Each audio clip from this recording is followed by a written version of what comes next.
दोस्तों, एक बार गौतम बुद्ध अपने शिष्यों के साथ एक गांव की तरफ जा रहे थे। तभी उन्होंने देखा कि एक युवक बेहद गुस्से में पहाड़ी की तरफ जा रहा है। उसे देखते ही समझ गई कि या तो ये किसी की हत्या करने जा रहा है या फिर खुद आत्महत्या करने। वो युवक जैसे ही पहाड़ी से कूदने जा रहा था, गौतम बुद्ध ने तुरंत उसका हाथ पकड़कर उसे खींच लिया। ये देखकर उस युवक ने कहा, आप मेरा हाथ छोड़ दें, ये मेरा जीवन है, मैं इसके साथ जो चाहे करूं, आप मुझे नहीं रोक सकते। बुद्ध ने कहा, ठीक है, तुम दोबारा कूद जाना, लेकिन पहले 10 मिनट रुक जाओ। 10 से 12 बार लंबी सांस ले लो और अपनी हथेलियों को खोल दो। दोबारा आत्महत्या करने दूंगा, उससे पहले नहीं। युवक बोला, आप मुझे बेकार ही इतना परेशान कर रहे हैं, मैं पहले से इतना परेशान हूं, लेकिन अगर आप कहते हैं तो ठीक है, मैं 10 से 12 बार लंबी सांस ले लेता हूं, अपनी हथेलियां भी खोल देता हूं, उसके बाद आप मुझे आत्महत्या करने से नहीं रोक सकेंगे। उस युवक ने अपनी आंखें बंद की, 10 से 12 बार लंबी सांसें ली और अपनी हथेलियों को खोल दिया और फिर धीरे धीरे अपनी आंखें खोली। फिर बुद्ध ने कहा कि ठीक है, अब तुम जा सकते हो। वो युवक पहाड़ी की तरफ गया, लेकिन उसने जैसे ही कदम आगे बढ़ाया और पहाड़ी के नीचे देखा तो वो देखते ही पीछे हट गया और वापस जाकर बुद्ध से बोला, आप कौन हैं? आपसे तेजस्वी आदमी मैंने आज तक नहीं देखा। अभी मेरे साथ क्या हुआ है, क्या आप मुझे समझा सकते हैं? कुछ वक्त पहले मैं इस पहाड़ी से कूद गया होता, लेकिन अब एक बहुत उत्पन्न हो गया। बुद्ध मुस्कुराए और बोले, जब तुम पहाड़ी से कूदने वाले थे तब तुम्हारे अंदर क्रोध था। क्रोध सोचने समझने की शक्ति को नष्ट कर देता है। हमारी बुद्धि उस वक्त काम करना बंद कर देती है। उस समय तुम वो करते हो जो तुम्हारा मन कहता है। उस समय तुम क्रोधित थे, तुम्हारा मन एक जगह पर नहीं था। उस समय तुम खुद को खत्म कर देना चाहते थे, लेकिन जब तुमने अपनी आंखें बंद करके लंबी सांसें लीं और अपनी हथेलियों को खोला, अब तुम्हारा दिमाग और मन दोनों शांत हो गए और तुम्हारी नकारात्मक ऊर्जा सकारात्मक ऊर्जा में बदल गई, जिसके कारण तुम्हारी बुद्धि को नियंत्रण प्राप्त हुआ और तुम सही निर्णय लेने में सक्षम हो सकें। यह सुनकर युवक बोला, आप कौन हैं? बुद्ध ने कहा, ये जगत के लोग मुझे बुद्ध कहते हैं। वो युवक बुद्ध के चरणों में गिर गया और बोला कि हे बुद्ध, आप मुझे अपनी शरण में शामिल कर लें। मैं अपने पिता को सबक सिखाना चाहता था, इसीलिए आत्महत्या करने जा रहा था। बुद्ध ने कहा कि आत्महत्या करके कोई इस शरीर के साथ कुछ भी नहीं कर सकता। जब तक हमारे पास ये शरीर है, हम कुछ भी कर सकते हैं, लेकिन यदि ये शरीर नहीं होगा तो हम कुछ भी नहीं कर सकेंगे। वो युवक कहता है कि आप सही कहते हैं बुद्ध, लेकिन आप नहीं जानते, मेरे पिता ने मुझे बहुत अपमानित किया है। वो मुझे हर बात पर टोकते रहते हैं। बचपन में वो मुझसे बहुत प्रेम करते थे। उसके बाद उन्होंने मुझे शिक्षा प्राप्त करने के लिए गुरुकुल भेज दिया। मैं हमेशा सोचता था कि मैं गहन अध्ययन करके उनका नाम रोशन करूंगा, और ये देख वे बेहद खुश भी होते थे। जब मैं शिक्षा पूरी कर वापस आया, तब मुझे लगा कि मैंने सारे शास्त्र, वेद, उपनिषद कॉन्टेस्ट कर लिए हैं और मुझसे बड़ा ज्ञानी कोई नहीं है।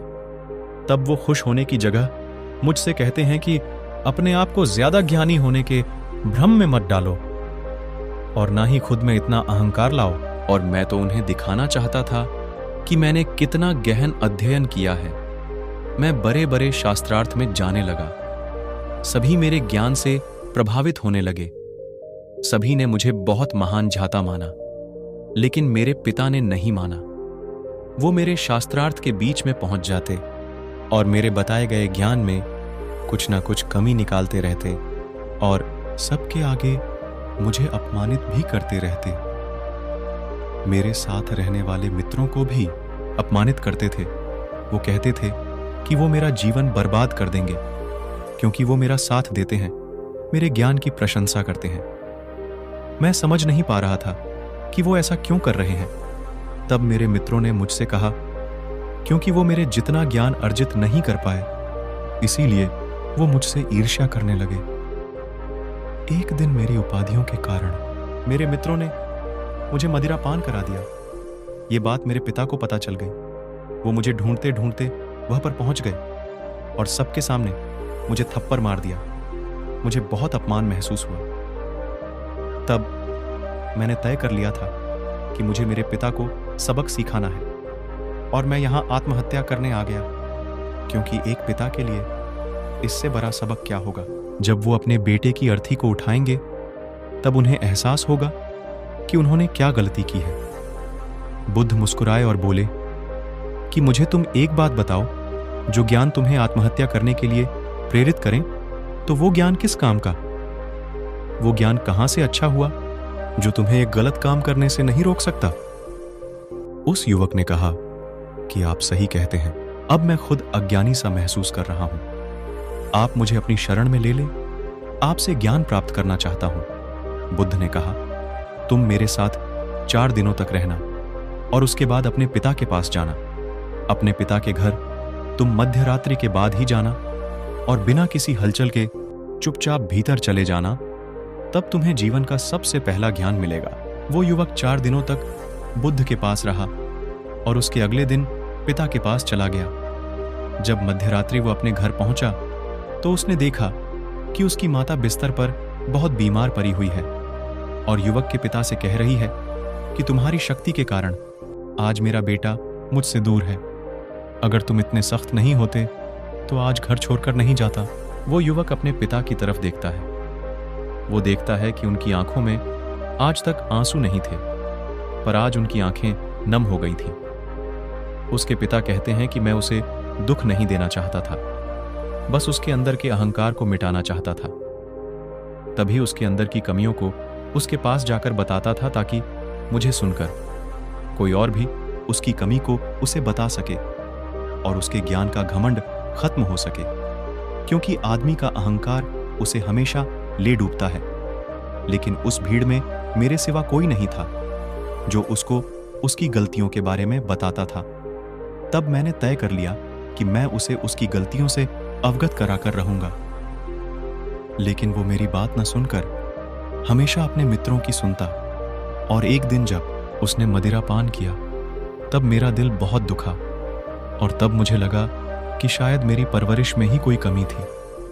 मैं ही अच्छा पिता नहीं बन सका जो मेरे बेटे ने ऐसा काम किया। लेकिन तुम चिंता मत करो, मैं उसे कहीं से भी ढूंढ ले आऊंगा। जितना प्रेम तुम मुझसे करती हो उससे ज्यादा मैं उससे करता हूं। युवक की माता कहती हैं कि मैंने उसे हर जगह ढूंढ लिया लेकिन वो कहीं भी नहीं मिला। मेरा मन कहता है कि यहां से कुछ दूर एक गांव में गौतम बुद्ध रुके हुए हैं, वो जरूर वहीं पर होगा। तुम उसे वहां जाकर देखो। ये सारी बातें युवक वहीं पर खड़ा होकर सुन रहा था। उसकी आंखों से आंसू बह रहे थे और वह चुपचाप वहां से चला गया और गौतम बुद्ध के पास पहुंचा और बोला कि ये बुद्ध, अगर आपने उस दिन मुझे आत्महत्या करने से नहीं रोका होता तो मुझसे कितना बड़ा पाप हो जाता। बुद्ध ने युवक से कहा कि इस जीवन की सबसे बड़ी गलती आत्महत्या करना है। यह जीवन तुमने खुद नहीं लिया है, उसे तुम्हें दिया गया है, तो तुम्हें कोई हक नहीं है कि तुम उसे नष्ट कर दो। कल सुबह तुम्हारे पिता यहां पर वापस आएंगे। कल सुबह तुम उनके साथ जाकर उनकी आरण को उतारने। युवक ने कहा, ही बुद्ध, मुझे मेरा सारा ज्ञान व्यर्थ ही लगता है। आप सत्यता को उजागर करते हैं। मैं आपके साथ रहकर आपसे ज्ञान प्राप्त करना चाहता हूं। मुझे अपने संघ में शामिल कर लें। ने कहा, कल सुबह जब तुम्हारे पिता आएंगे तब तुम उनसे बात करके उनसे आज्ञा लेना, और तब तुम्हें लगे कि तुम्हें ज्ञान प्राप्ति की जरूरत है तो संघ के दरवाजे सभी के लिए खुले हुए हैं।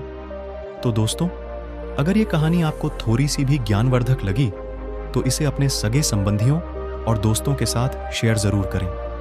और हाँ, ऐसी ही कहानियां सुनने के लिए हमारे इस चैनल SR इंस्पायर्ड चैनल को सब्सक्राइब करना ना भूलें। तो मिलते हैं अगली ऐसी ही किसी ज्ञानवर्धक कहानी में। तब तक के लिए अपना ख्याल रखें। धन्यवाद दोस्त।